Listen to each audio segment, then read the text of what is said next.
Back when I was a kid and playing Fantasy Battle, 40K, Mordheim, all those games, I'm pretty sure most of our games were always just pitched battles, meeting engagements, death matches, all players just picking out a force of a roughly equal size and duking it out on the battlefield, just trying to kill each other. And when I got into BattleTech, it looks to me like for a lot of people, that's still the sort of default game mode. You pick out a lance of mechs and you try to kill each other.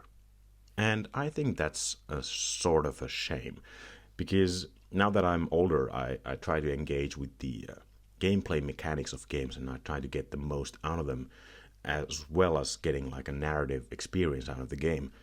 And I just don't think a deathmatch is the best way to play BattleTech or really any wargame.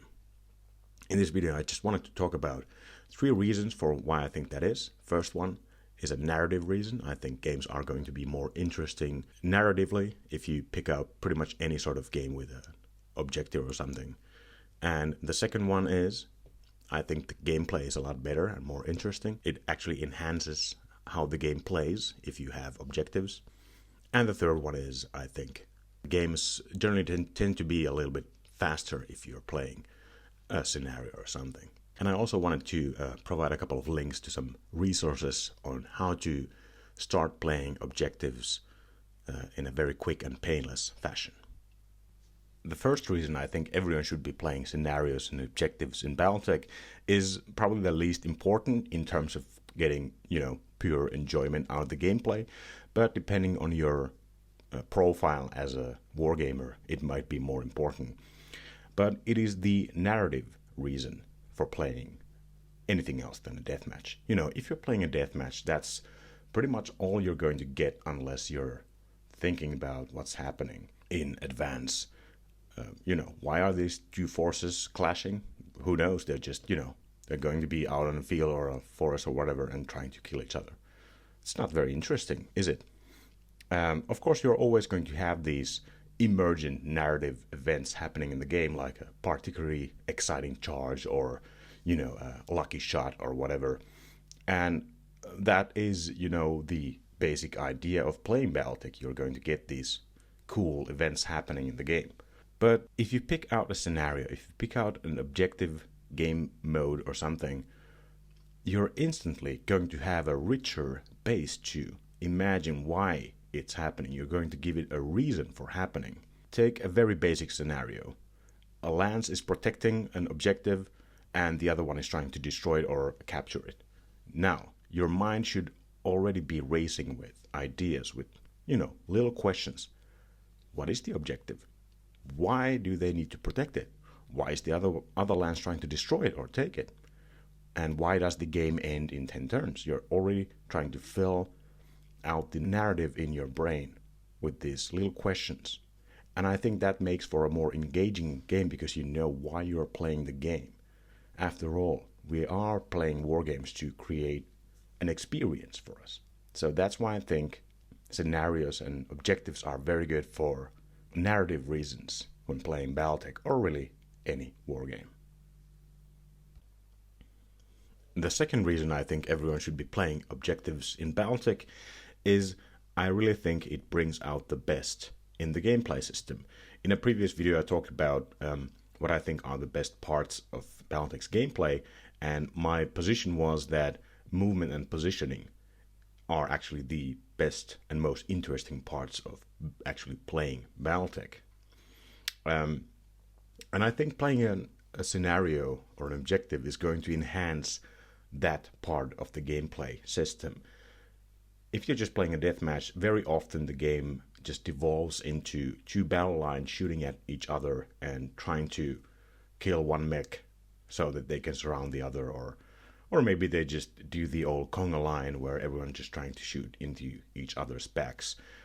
But if you have an objective in the game, maybe you're trying to capture downed helicopters with data or something, now the game has a different direction. Physically, your force is going to have to focus on a direction instead of just, pairing off with different mechs or something.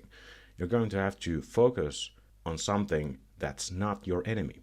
And you have to very often move towards that objective and try to get close to it or something, or destroy it or something.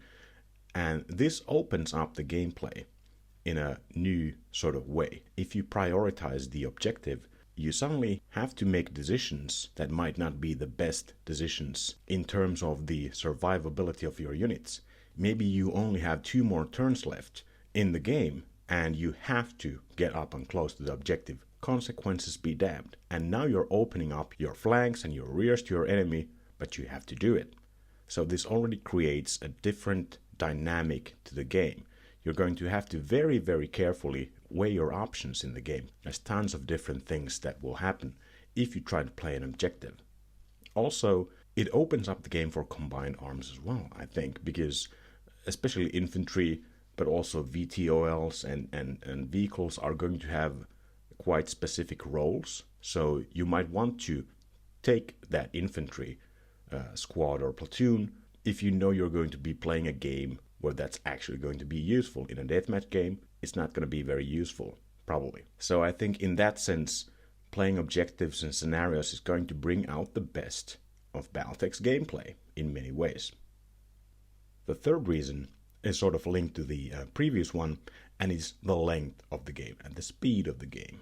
Because BattleTech can be a very long game, especially if you don't have set limits to what should happen in the game and how long the game should be going on.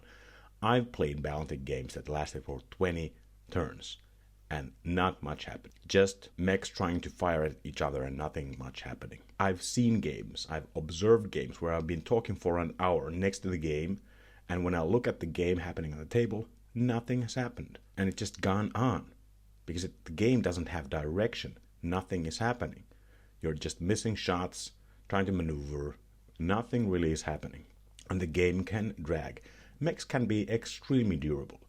A mech can take 5 rounds of full-on laser and autocannon fire and still be standing up completely fine, depending on where the shots land. The spread of the shots can be, if you're just taking shots in the arms and all the torsos and the legs, your mech could still be standing after several rounds of alpha strike fire. But playing a scenario where you have a set objective for the game, this side tries to do this, the other side tries to do this, and you have 10 turns to do this. You're going to immediately shorten the game and get actually more games in. With some luck, depending on the mission, you could even be able to play a game in 5 turns.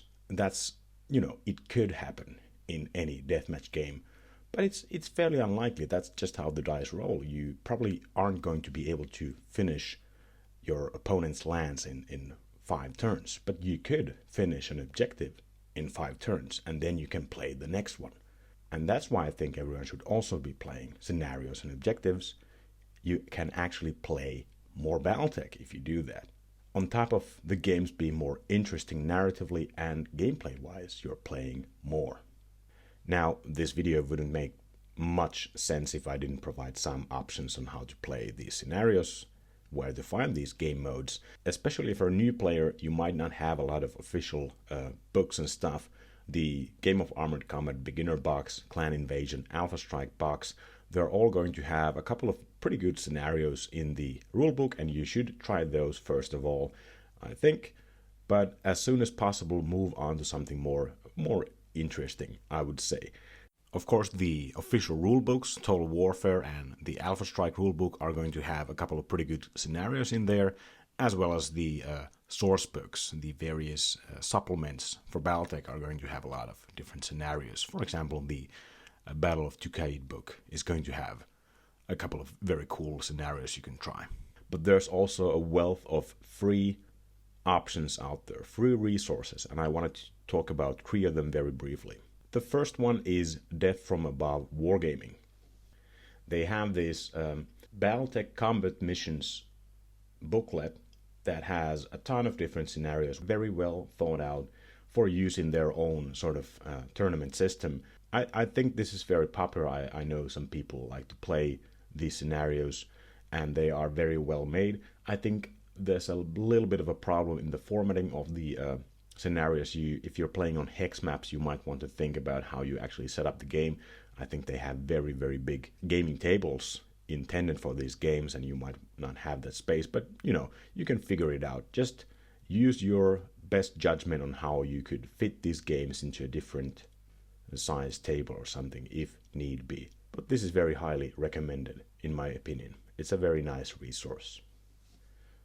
A similar sort of resource is BattleTech Instant Action, and it's also a PDF where you have just a ton of different gameplay modes and scenarios, and you can even generate like conditions for the battlefield, like if you want to have like fog on the battlefield that affects the game, you can roll that as well. You can randomly roll scenarios, or you can just pick out any cool ones, and there's some pretty nifty ways how these scenarios work. I really do recommend you have a look at those and just try to pick up a cool scenario or roll random and see what you get.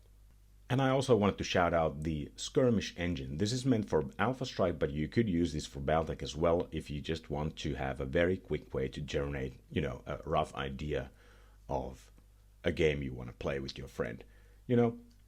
Again, meant for Alpha Strike, so it's going to generate like a table of terrain as well. And that won't work with TextMaps probably. Maybe you could take some ideas from there, but you don't really have to use a terrain in there. You can just use this as an inspiration. You hit go and you get a new scenario with some conditions and objectives for both places. Pretty cool. A great idea. Anyway, there you go. Those are my 3 reasons why you should be playing pretty much anything else than just deathmatches in BattleTech, and a couple of pretty cool handy resources for finding those cool scenarios to play. Now, that's pretty much it for this time. See you next time.